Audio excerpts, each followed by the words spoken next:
The late academic Edward Said developed the term Orientalism to describe how Europeans portrayed the Orient as inferior, uncivilized, and all around weird. But importantly, Said argued this was also simultaneously about defining Europe as the Orient's opposite: superior, civilized, and all around wonderful. The actual term the Orient refers to the rising of the sun in the east and comes from the Latin word oriens. So we could think of Orientalism as Easternism, or stereotyping of the East. Orientalism, then, is the form of knowledge, in quotation marks, that authorizes and justifies the assertion of Western power over the East. But what does this actually mean? Orientalism acts like a pair of glasses that distort your vision and exaggerate cultural and religious differences. With these glasses, just about everything and everyone seems highly exotic and strange, or worse, fanatical and dangerous. Women in the Middle East, for example, appear only as exotic, a belly dancer or oppressed, a quote-unquote veiled woman, with no nuances in between. And in the early 20th century, you might have seen men portrayed as exotically romantic, or more recently, as crazy and fanatical, a terrorist, and miss all the ordinary human beings along the way.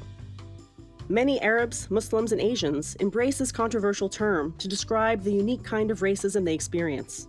Orientalism encapsulates for many how their culture, religion, and ethnicity are so often reduced to a stereotype, causing their humanity to be overlooked and culture misunderstood. Isn't this just a form of stereotyping then? Well, yes and no. Orientalism is about a much broader set of power relations.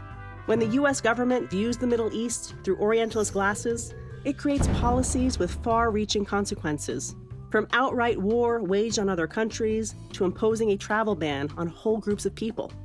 Perhaps the trickiest thing about Orientalism is that it's not fueled by ignorance or a simple lack of knowledge. Just the opposite. It has historically been produced as knowledge by those in positions of power, whether government officials, religious figures, or the media.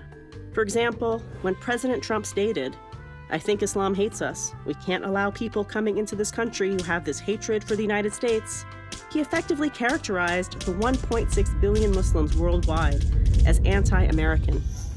Even today, Orientalism continues because it is so ingrained in how we see other peoples and cultures that it goes unnoticed.